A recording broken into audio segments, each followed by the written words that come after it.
Hello friends, എല്ലാവർക്കും നമസ്കാരം. നിങ്ങളേവരും കാത്തിരിക്കുന്ന രേവതിയുടെയും സച്ചിയുടെയും ഇന്നത്തെ വിശേഷത്തിലേക്ക് എല്ലാ കൂട്ടുകാർക്കും സ്വാഗതം. എല്ലാവർക്കും നല്ലൊരു ദിവസം ആശംസിച്ചുകൊണ്ട് തന്നെ നമുക്ക് ഇന്നത്തെ വിശേഷത്തിലേക്ക് കടക്കാം. അപ്പോൾ അതിനു മുമ്പായിട്ട് ആരെങ്കിലും നമ്മുടെ ഈ ചാനൽ ആദ്യമായിട്ട് കാണുന്നുണ്ടെങ്കിൽ ഇതുവരെ സബ്സ്ക്രൈബ് ഒന്നും ചെയ്ത് വെച്ചിട്ടില്ലെങ്കിൽ തീർച്ചയായിട്ടും ഒന്ന് സബ്സ്ക്രൈബ് ചെയ്ത് വെച്ചോളൂ. അതിനോടൊപ്പം നമ്മുടെ വീഡിയോ ഇഷ്ടപ്പെടുന്നവർ ഒരു ലൈക്കും കൂടി അടിച്ചിട്ട് പോകാൻ മറക്കരുത്. ഇപ്പം തന്നെ ഒരു ലൈക്കും കൂടി അടിച്ചിട്ട് വീഡിയോ കാണാൻ ശ്രമിച്ചോട്ടോ.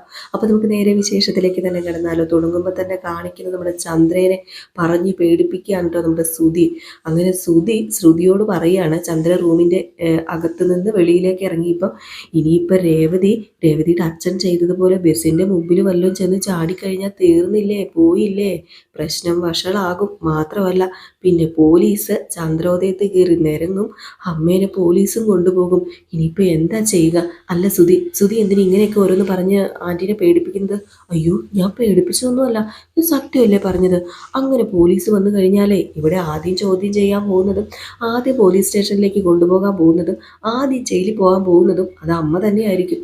കാരണം അവളുടെ പ്രധാന ശത്രു അമ്മ തന്നെയാണ്. അമ്മ അവളെ എന്തൊക്കെയാ പറയുന്നത് അത് നമ്മളും കേൾക്കുന്നതല്ലേ. അതുകൊണ്ടേ അമ്മ ഇവിടുന്ന് തൽക്കാലം മാറി നിൽക്കുന്നതായിരിക്കും നല്ലത്. അച്ഛമ്മയുടെ അവിടേക്ക് മാറി നിന്ന് കഴിഞ്ഞാൽ പെട്ടെന്ന് പോലീസ് വന്ന് പിടിച്ചോണ്ട് പോവില്ല. ഇത് കേട്ട് നമ്മുടെ ചന്ദ്രയുടെ ചങ്ക് വീണ്ടും തകരുകയാണ് കേട്ടോ. എൻ്റെ ഭഗവാനെ, ഇനിയിപ്പോൾ ഞാൻ എന്ത് ചെയ്യും എന്നൊരവസ്ഥയിലാണ് നമ്മുടെ പാവൻ ചന്ദ്ര നിൽക്കുന്നത്. ഈ സമയം നമ്മുടെ ശ്രുതി പറയാണ്, വേണ്ട വേണ്ട വേണ്ട, അവിടെ അമ്മ സുരക്ഷിതയല്ല. രേവതി എന്ന് വെച്ചാലേ അച്ചമ്മയ്ക്ക് ജീവനാ. അതുകൊണ്ട് തന്നെ ഒരു കാര്യമുണ്ട്, അച്ചമ്മ ഒറ്റിക്കൊടുക്കും. അപ്പോൾ ഒരു കാര്യം ചെയ്യാം, അമ്മനെ അവിടെ വിട്ടാൽ ശരിയാവത്തില്ല. അപ്പൊ വീണ്ടും നമ്മുടെ ചന്ദ്രൻ, എൻ്റെ ദൈവമേ, ഇതെന്തൊക്കെ ഇവ വിളിച്ച് പറയുന്നത്? ഓ, എനിക്ക് വയ്യ, പേടിയാവുക. അപ്പൊ നമ്മുടെ ശ്രുതി പറയുന്നുണ്ട്, നീ എന്താ ഇങ്ങനെയൊക്കെ പറയുന്നത് ശ്രുതി, ഇതുപോലെ എന്തൊക്കെ അവസരങ്ങൾ ഇവിടെ ഉണ്ടായിട്ടുണ്ട്. അവൾ ആത്മഹത്യ ചെയ്യാൻ പോയിട്ടുണ്ടോ? ഇല്ലല്ലോ. അവൾ അങ്ങനെ ഒന്നും ചെയ്യത്തില്ല. ശ്രുതി ആവശ്യമില്ലാത്തത് ചിന്തിച്ച് ഇങ്ങനെയൊന്നും പറയല്ലേ. ഇനിയിപ്പൊ ഞാൻ പറഞ്ഞതാ കുറ്റം. പറയാനുള്ളത് ഞാൻ പറഞ്ഞു. കേൾക്കുവോ കേൾക്കാതിരിക്കുവോ, എടുക്കുവോ അംഗീകരിക്കുകയോ ചെയ്യുക. എൻ്റെ പൊന്നു ശ്രുതി വന്ന് കിടക്കാൻ നോക്ക്. ചുമ്മാ മനുഷ്യനെ പേടിപ്പിക്കാനായിട്ട് ഓരോന്ന് പറഞ്ഞോളും. ഞാൻ ചുമ്മാ പറഞ്ഞതാണോ ഇല്ലയോന്നേ ഈ വീട്ടിലേക്ക് പോലീസ് വരുമ്പോൾ മനസ്സിലാകും. എൻ്റെ പൊന്നു ശ്രുതി പോയി കിടന്ന് ഉറങ്ങാൻ നോക്ക്. വെറുതെ എന്തിനാ ഓരോ പ്രശ്നം ഉണ്ടാക്കുന്നത്? ഈ സമയത്ത് വീണ്ടും നമ്മുടെ ചന്ദ്ര ആ വെളിയിൽ നിന്നിട്ട് പേടിച്ചു പറിച്ച് എൻ്റെ ഭഗവതിയെ എന്നൊക്കെ വിളിച്ചുകൊണ്ട് പറഞ്ഞ് നിൽപ്പുണ്ട് കേട്ടോ. ആകപ്പാടെ നമ്മുടെ ചന്ദ്രയ്ക്ക് ഇനിയിപ്പം എന്താ പറയുക, സമാധാനമായിട്ട് കിടന്നുറങ്ങാൻ പോലും പറ്റത്തില്ലാത്തൊരവസ്ഥയാണ് നമ്മുടെ ശ്രുതി ഉണ്ടാക്കി കൊടുത്തിരിക്കുന്നത്. ഈ സമയം പിന്നെ കാണിക്കുന്ന സീൻ എന്ന് പറഞ്ഞാൽ നമ്മുടെ ആന്റണീനെയാണ് കേട്ടോ. അപ്പൊ ആന്റണി ഇങ്ങനെ ഇരുന്ന് മദ്യവും അതുപോലെ തന്നെ ടച്ചിങ്സും ഒക്കെ കഴിച്ചുകൊണ്ടിരിക്കുക. ചുറ്റിനും കുറച്ച് കൂട്ടുകാരുണ്ട്. അതിനോടൊപ്പം തന്നെ നമ്മുടെ ശരത്തും ഉണ്ട് കേട്ടോ. അങ്ങനെ ശരത്ത് ഇങ്ങനെ നിന്നപ്പോഴത്തേക്കും നമ്മുടെ ആന്റണി പറഞ്ഞു, ആലോചിക്കണം, നീ സച്ചിക്ക് കൊടുക്കരുതായിരുന്നു നിന്റെ പെങ്ങളെ കെട്ടിച്ച്. അത് തന്നെയാ ഞാൻ അമ്മയോടും പറഞ്ഞത്. അല്ല, നിന്റെ ചേച്ചി സച്ചിയുടെ വീട്ടിലെത്തി കാണുമോ? അതൊന്നും എനിക്കറിയില്ല. ഞാൻ വീട്ടിൽ നിന്ന് ഇറങ്ങുന്നത് വരെ ചേച്ചി വീട്ടിലെത്തിയിട്ടില്ല. ചിലപ്പം ഇപ്പൊ വന്ന് കാണുമോന്നും അറിയത്തില്ല. ആകപ്പാടെ കുഴപ്പം പിടിച്ച പ്രശ്നമാണല്ലോ. നീ നിന്റെ വീട്ടിലേക്കൊന്ന് വിളിച്ചേടാ. വിളിച്ചൊന്ന് ചോദിക്ക്, രേവതി എവിടെ എത്തിയിട്ടുണ്ടെങ്കിൽ നിന്റെ അളിയൻ നിന്റെ അമ്മേനെ വിളിച്ച് പറഞ്ഞിട്ടുണ്ടായിരിക്കുമല്ലോ. അപ്പൊ നീ ഒന്ന് വിളിച്ച് ചോദിക്കുക. അത് കഴിഞ്ഞ് എന്ത് ചെയ്യണമെന്നേ ഞാൻ പറയാം. അങ്ങനെ നമ്മുടെ ശരത്ത് നേരെ ഫോൺ എടുത്ത് ലക്ഷ്മിനെ വിളിക്കുകയാണ്. അപ്പൊ ലക്ഷ്മി ഫോൺ എടുത്ത് ഓടി ചെന്ന് തൊട്ടാ ഫോൺ എടുക്കുന്നത്. അതും നമ്മളെ കാണിക്കുന്നുണ്ടേ. രേവതിയാണെന്നൊക്കെ ഓർത്തിട്ട് ഓടി ചെല്ലുകയാണ്. അപ്പോഴത്തേക്കും ദേവു ആ ഫോൺ എടുക്കുന്നത്. സോറി. അപ്പൊ ദേവു ഫോൺ എടുത്തിട്ട്, അയ്യോ, ഇത് ശരത്താണല്ലോ അമ്മേ.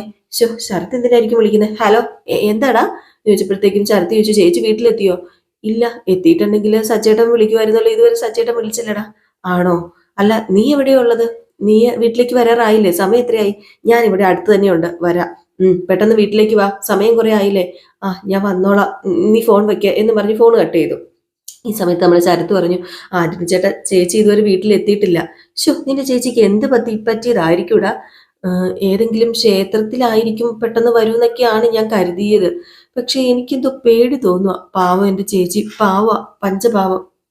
അപ്പോഴത്തേക്കുമാണ് നമ്മുടെ ആന്റണി പറയുന്നത്, എങ്കിൽ പിന്നെ നീയേ ഇനിയിപ്പം വെച്ച് താമസിപ്പിച്ചിട്ട് കാര്യമില്ല. രേവതിയെ കാണാനില്ല, കാരണക്കാരൻ സച്ചിയാണെന്ന് പറഞ്ഞൊരു പരാതി കൊടുക്ക്. ഹേയ്, അതിന്റെ ആവശ്യമൊന്നുമില്ല. എവിടെയെങ്കിലും പെട്ടുപോയതായിരിക്കും. ചേച്ചി വന്നോളൂ. നിനക്ക് സച്ചിയുടെ സ്വഭാവം അറിയാലോ. ദേഷ്യം വന്നാലേ അവനെ എന്ത് ചെയ്യും? ചിലപ്പോൾ നിന്റെ ചേച്ചീനെ ഉപദ്രവിക്കുവോ കൊല്ലുവോ ഒക്കെ വല്ലതും ചെയ്തു കഴിഞ്ഞാലേ പ്രശ്നമാണ്. നിന്നെ പേടിപ്പിക്കാൻ വേണ്ടി പറഞ്ഞൊന്നുമല്ല. അവൻ രേവതി ചേച്ചിനെ എന്തെങ്കിലും ചെയ്തിട്ട് ഒന്നും അറിയാത്ത ഭാവത്തില് മറ്റുള്ളവരെ ബോധ്യപ്പെടുത്താൻ അന്വേഷിച്ച് നടക്കുന്നതാണെങ്കിലോ അവിടെ നിങ്ങളല്ലേ കോമാളികളാകുന്നത്. അതാ പറഞ്ഞത്, ഇതിന് ഏറ്റവും നല്ല വഴി പോലീസ് സ്റ്റേഷനിൽ പരാതി കൊടുക്കുക എന്ന് തന്നെയാണ്. എന്തൊക്കെയാ ആന്റണി ചേട്ടൻ നിങ്ങൾ ഈ പറയുന്നത്? എനിക്കതൊന്നും വിശ്വസിക്കാൻ പറ്റുന്നില്ല. നീ സച്ചിനെ വിശ്വസിക്കരുത്. അതുകൊണ്ടാണ് ഞാൻ ഈ പറയുന്നത്. ഓരോന്ന് പറഞ്ഞ് പേടിപ്പിക്കാതെ ആന്റണി ചേട്ടാ. പേടിപ്പിക്കുന്നൊന്നുമല്ല. എന്താ സംഭവിച്ചതെന്ന് എനിക്കറിയില്ല. ഞാൻ ഒരു ഊഹം വെച്ചങ്ങ് പറഞ്ഞതാ. ചിലപ്പം ഞാൻ പറഞ്ഞതുപോലെ ഒന്നും സംഭവിക്കാൻ വഴി ഇല്ലായിരിക്കും.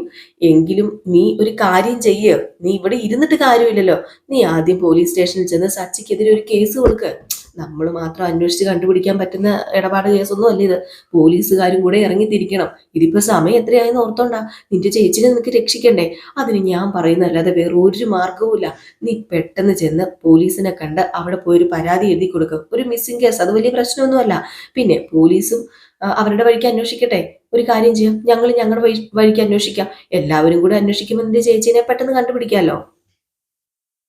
അങ്ങനെ ഈ സമയം നമ്മുടെ ശരത്ത് നേരെ പോലീസ് സ്റ്റേഷനിലേക്ക് വിട്ടു പോവുകയാണ് കേട്ടോ. ആദ്യം ഒന്നും പോകാൻ തയ്യാറായില്ല. പിന്നെ ഓർത്തു ആന്റണി പറയുന്നതിൽ എന്തൊക്കെയോ കാര്യങ്ങളൊക്കെ ഉണ്ട്, എങ്കിൽ പിന്നെ പോയേക്കാന്ന് ഓർത്താണ് ഇങ്ങനെ പോകുന്നത്. സത്യം പറഞ്ഞു കഴിഞ്ഞിട്ടുണ്ടെങ്കിൽ ആന്റണി നമ്മുടെ ശരത്തിനെ അവിടെ ചതിക്കുന്നതാണ്. വൻ ചതിയാണ് അവിടെ നടക്കുന്നത്. അതിട്ട് ശരത്ത് അറിയുന്നുമില്ല. ആന്റണി പോയ ഉടനെ തന്നെ ആന്റണി അവിടെ നിന്ന് കൂട്ടുകാരന്മാരോട് പറയാ, നോക്കിക്കോ, അവനെ ഞാൻ ജയിലിൽ കിടത്തും. അവൻ എന്താ വിചാരിച്ചത്? അവനും അവന്റെ പെണ്ണും പുള്ളയും കാരണം ഞാൻ ജയിലിൽ പോയില്ലേ? ഞാൻ ഒരു ദിവസമെങ്കിൽ ഒരു ദിവസം ജയിലിൽ കിടന്നില്ലേ? അത് അവള് കാരണമാ, അവളും അവനും കാരണം. അതുകൊണ്ട് ഒരു ദിവസമെങ്കിലും അവരെ ഞാൻ കിടത്തും ജയിലില്ല. അതിനുവേണ്ടി തന്നെ മനഃപൂർവ്വം ശരത്തിനോട് ഞാൻ ഈ കാര്യങ്ങളൊക്കെ പറഞ്ഞതാ. ശരത്തിനോട് ഈ കാര്യം പറഞ്ഞപ്പോൾ തന്നെ ഞാൻ കുറിച്ചിട്ടതാ, അവരെ ജയിലിൽ കിടത്തും. അവൻ ജയിലിൽ കിടക്കുന്നത് എനിക്ക് പോയി കാണണം. എനിക്ക് കണ്ട് സംതൃപ്തി അടങ്ങണം. എല്ലാവരുടെയും മുമ്പിൽ വെച്ച് അവൻ എന്നെ തല്ലി. അങ്ങനെ പല പല പല പ്രാവശ്യം എന്നെ അവൻ ചീറ്റ് ചെയ്തു. എനിക്ക് അവനെ ജയിലിൽ കിടത്തണം. ഇതെന്റെ ഒരു ആഗ്രഹമാണ് എന്നൊക്കെ പറയുന്നു. അപ്പൊ കൂട്ടുകാരന്മാരൊക്കെ പരസ്പരം ഇങ്ങനെ നോക്കുക. നമ്മുടെ ആന്റണിയുടെ ബുദ്ധി വല്ലാത്തൊരു ബുദ്ധിയായി പോയില്ലോ. ഏതായാലും ഈ സമയത്ത് നമ്മുടെ ശരത്ത് നേരെ പോലീസ് സ്റ്റേഷനിലേക്ക് പോയിട്ടോ. ഇതിനിടയിൽ നമ്മുടെ സച്ചിനെ കാണിക്കുന്നുണ്ട്. സച്ചി അവിടെയും ഇവിടെയും ഒക്കെ നമ്മുടെ രേവതീനെ തപ്പി നടക്കുകയാണ്. തപ്പി തെരഞ്ഞിട്ട് വല്ലോ രേവതീനെ കാണുന്നുമില്ല, കിട്ടുന്നുമില്ല. അങ്ങനെ ആ കൂട്ടുകാരനുണ്ടല്ലോ ചുള്ളിക്കമ്പിന്റെ കൂടെയാണ് കേട്ടോ നമ്മുടെ സച്ചി ഇങ്ങനെ രേവതീനെ തപ്പി നടക്കുന്നത്. ഈ സമയം നമ്മുടെ സച്ചി രവീന്ദ്രനെ വിളിക്കുകയാണ്. ഇനിയിപ്പം വീട്ടിലേക്ക് വല്ലോ രേവതി എത്തിയോ ഇല്ലയോ എന്നൊന്നും അറിയില്ലല്ലോ. അതുകൊണ്ട് രവീന്ദ്രനെ വിളിച്ചിട്ട്, അച്ഛ, ഇതുവരെ ഞാൻ രേവതിനെ കണ്ടില്ല അച്ഛ എന്ന് പറയുമ്പം, മോനെ, ഇതുവരെ അവൾ ഇവിടെയും വന്നിട്ടില്ലല്ലോ. ഇനി എന്താ അച്ഛ ചെയ്യേണ്ടത്? എനിക്ക് ആകെ മൊത്തത്തിൽ പേടിയാവുക. അവൾ ഇത് എവിടെ പോയതായിരിക്കും? മോനൊരു കാര്യം ചെയ്യുക. ഇനിയിപ്പം വെച്ച് താമസിച്ചുകൊണ്ടിരുന്നിട്ട് ഒരു കാര്യമില്ല. അതുകൊണ്ട് മോന് കൊണ്ടുപോയി പരാതി കൊടുക്കുക. പരാതി കൊടുക്കാനോ? എവിടെ? പോലീസ് സ്റ്റേഷനിൽ, അല്ലാതെ വേറെ എവിടെയാ പരാതി കൊടുക്കുന്നത്? മോനിപ്പം തൽക്കാലം കൊണ്ടുപോയി പരാതി കൊടുക്കണം. ഇല്ലെങ്കിൽ ശരിയാവില്ല. ഇത്ര നേരമായിട്ട് രേവതി ഇവിടെ എത്തിയിട്ടില്ലല്ലോ. അപ്പം എന്തെങ്കിലും പ്രശ്നം ഉണ്ടെങ്കിലേ അത് മോനെ പേടിപ്പിക്കാൻ പറയുന്നൊന്നുമല്ല. അവള് ഇങ്ങോട്ട് തിരിച്ചു വരുമായിരിക്കും. എങ്കിലും ഒരു പരാതി കൊടുത്തേരെ. അച്ഛ, എനിക്ക് ആകെപ്പാടെ പേടിയാവുക. എടാ, ഇത്രയും സമയമായിട്ട് അവൾ വന്നില്ലല്ലോടാ. അതുകൊണ്ടാണ് ഞാൻ പറയുന്നത്. നീ അന്വേഷിച്ചിട്ട് അവളെ കണ്ടെത്താനും കഴിഞ്ഞില്ല. നമുക്ക് ഇനിയിപ്പോ എന്താ ചെയ്യാൻ പറ്റുക? വേറെ ഒന്നുമില്ല. മോനെ, നീ എത്രയും പെട്ടെന്ന് ചെന്നൊരു പരാതി കൊടുക്ക. ഇനിയിപ്പം മോന് വേറെ ഒന്നും കേൾക്കാൻ നിൽക്കണ്ട. പോലീസുകാരും കൂടി ഒന്ന് അന്വേഷിക്കട്ടെ. അയ്യോ, എന്റെ രേവതിക്ക് എന്തെങ്കിലും സംഭവിച്ചു കാണോ? അയ്യോ മോനെ, നീ ഇങ്ങനെ പേടിക്കാതെ. എന്ത് സംഭവിക്കാനാ? ഒന്നും സംഭവിച്ചു കാണത്തില്ല. ഇനിയിപ്പം നമ്മൾ അറിയാതെ വേറെ എന്തെങ്കിലും പ്രശ്നങ്ങൾ അവർക്ക് ഉണ്ടോ എന്ന് അറിയില്ലല്ലോ. ചിലപ്പോൾ വേറെ എന്തെങ്കിലും പ്രശ്നങ്ങൾ ഉണ്ടെങ്കിലോ. നീ ഒരു കാര്യം ചെയ്യും, നീ ആയിട്ട് ചെന്ന് തന്നെ പരാതി കൊടുക്കാൻ പറഞ്ഞിട്ട് ഫോൺ കട്ട് ചെയ്യാണ്. അത് നമ്മുടെ സച്ചിൻ കൂട്ടുകാരനോട് പറഞ്ഞു, അച്ഛൻ പറയുന്നത്, എടാ, പരാതി കൊടുക്കാനാ പോലീസ് സ്റ്റേഷനിൽ. അത് തന്നെയാണ് നല്ലത്. നമുക്ക് പോലീസ് സ്റ്റേഷനിൽ ചെല്ലാം, എന്നിട്ടൊരു പരാതി കൊടുക്കാം. ഈ ഒരു സമയത്ത് വീണ്ടും നമ്മുടെ ശരത്തിനെ കാണിക്കാം. ശരത്ത് ഈ ഒരു സമയത്ത് പോലീസ് സ്റ്റേഷനിൽ എത്തിക്കഴിഞ്ഞു. അങ്ങനെ നമ്മുടെ പോലീസ് സ്റ്റേഷനിൽ ചെന്ന ശരത്തിനോട് പോലീസ് ചോദിച്ചു, എപ്പോഴാണ് നിന്റെ ചേച്ചി വീട്ടിൽ നിന്ന് പോയത്? അത് പിന്നെ രാവിലെയാ പോയത്. ചേച്ചി ഇതുവരെ വീട്ടിലെത്തിയിട്ടില്ല. ചേച്ചിയുടെ ഫോണേ സ്വിച്ച് ഓഫാ. ഞങ്ങൾ FIR ഇട്ട് കേസ് രജിസ്റ്റർ ചെയ്യാം. അയ്യോ സാറേ, എനിക്ക് നല്ല പേടിയുണ്ട്. അതുകൊണ്ടാ പരാതി തന്നത്. സാർ ഇപ്പൊ തന്നെ ഒന്ന് അന്വേഷിക്കണം. രേവതിയുടെ മിസ്സിങ്ങിന് പിന്നിൽ ഹസ്ബൻഡ് സച്ചിയാണെന്നുള്ളതാണല്ലോ പരാതി. അല്ല, കാരണം എന്താ സച്ചിനെ സംശയിക്കാനായിട്ട്? അത് പിന്നെ ഒരു പ്രത്യേക സ്വഭാവക്കാരനാ. ദേഷ്യം വന്നാൽ എന്തും ചെയ്യും. കുടിക്കും, അടിക്കും, ഇടിക്കും. കൂടെ എന്തെങ്കിലുമൊക്കെ പറഞ്ഞ് ഒരു സമാധാനവും എന്റെ ചേച്ചിക്ക് കൊടുക്കില്ല. ഇന്ന് കണ്ട ആളായിരിക്കില്ല നാളെ കാണുന്നത്. നാളെ കണ്ട ആളായിരിക്കില്ല മറ്റന്നാൾ കാണുന്നത്. ചേച്ചിയെ അദ്ദേഹം വല്ലാതെ ഉപദ്രവിക്കാറുണ്ട്. മാനസികമായിട്ട് പല വാക്കുകൾ പറഞ്ഞ് പീഡിപ്പിക്കാറുമുണ്ട്. അത്ര നല്ല സമാധാനത്തോടു കൂടിയൊന്നും അല്ല എന്റെ ചേച്ചി അവിടെ കഴിയുന്നത്. ഓ, അപ്പൊ അങ്ങനെയാണല്ലേ? അതെ സാറേ, ഇന്ന് രാവിലെ അമ്മ ചേച്ചീനെ വിളിച്ചപ്പം എപ്പോഴും സംസാരിക്കുന്നത് പോലെയൊന്നും അല്ലായിരുന്നു ചേച്ചി സംസാരിച്ചത്. ശബ്ദം ആകെപ്പാടെ ഇടറിയിരുന്നു. നിങ്ങൾ എന്തിനാ അദ്ദേഹത്തിന്റെ തലയിൽ എന്നെ കെട്ടിവെച്ചതെന്നൊക്കെ ചോദിച്ചെന്നാ പറഞ്ഞത്. അവിടെ എന്തോ പ്രശ്നമുണ്ട്, അളിയൻ എന്തോ പ്രശ്നം ഉണ്ടാക്കിയിട്ടുണ്ട്. അത് നമുക്ക് ഊഹിക്കാമല്ലോ സാറേ ഇതിൽ നിന്നൊക്കെ. ചേച്ചിയെ കാണാതായതിന് പിന്നില് 100% ഉറപ്പാ അദ്ദേഹം തന്നെയാ. അദ്ദേഹത്തെ ചോദ്യം ചെയ്തു കഴിഞ്ഞാൽ എൻ്റെ ചേച്ചിക്ക് എന്ത് സംഭവിച്ചു എന്ന് അറിയാൻ സാധിക്കും. പ്ലീസ് സാർ, അദ്ദേഹത്തെ അറസ്റ്റ് ചെയ്ത് അദ്ദേഹത്തെ ചോദ്യം ചെയ്യണം. ചെയ്യാടോ, ചെയ്യാന്ന് പറഞ്ഞല്ലോ. ഏതായാലും FIR ഇട്ടിട്ടുണ്ടല്ലോ. 24 മണിക്കൂറിനുള്ളിൽ ഞങ്ങൾ എന്തെങ്കിലും ചെയ്യുന്നതായിരിക്കും. അത് താങ്കൾക്ക് വാക്ക് തരാം എന്നൊക്കെ പറയാണ്. ഈ ഒരു സമയത്ത് പോലീസ് സ്റ്റേഷനിലേക്ക് നമ്മുടെ സച്ചിൻ വരികയാണ് കേട്ടോ. സച്ചിൻ ചുള്ളിക്കമ്പും കൂടെയാണ് വരുന്നത്. അങ്ങനെ അയാൾ പറഞ്ഞു, കൂട്ടുകാരൻ പറഞ്ഞു, എടാ നീ ഇങ്ങനെ നോക്കി നിൽക്കാതെ അകത്തേക്ക് ചെല്ല്, പരാതി കൊടുക്കണ്ടേ? എനിക്ക് പേടിയാവുവാടാ. ഇപ്പൊ പരാതി കൊടുക്കണോ? 2-3 സ്ഥലത്തൂടെ അന്വേഷിച്ചിട്ട് കൊടുത്താ പോരെ? ഓ ദേ, എല്ലായിടത്തും നമ്മൾ അന്വേഷിച്ചില്ലേ? പരമാവധി പോകുന്ന സ്ഥലത്തെല്ലാം നോക്കി. ഇനിയിപ്പൊ എവിടെ അന്വേഷിക്കാനാ? അച്ഛൻ വിളിച്ച് പറഞ്ഞല്ലേടാ കംപ്ലൈന്റ് കൊടുക്കാന്.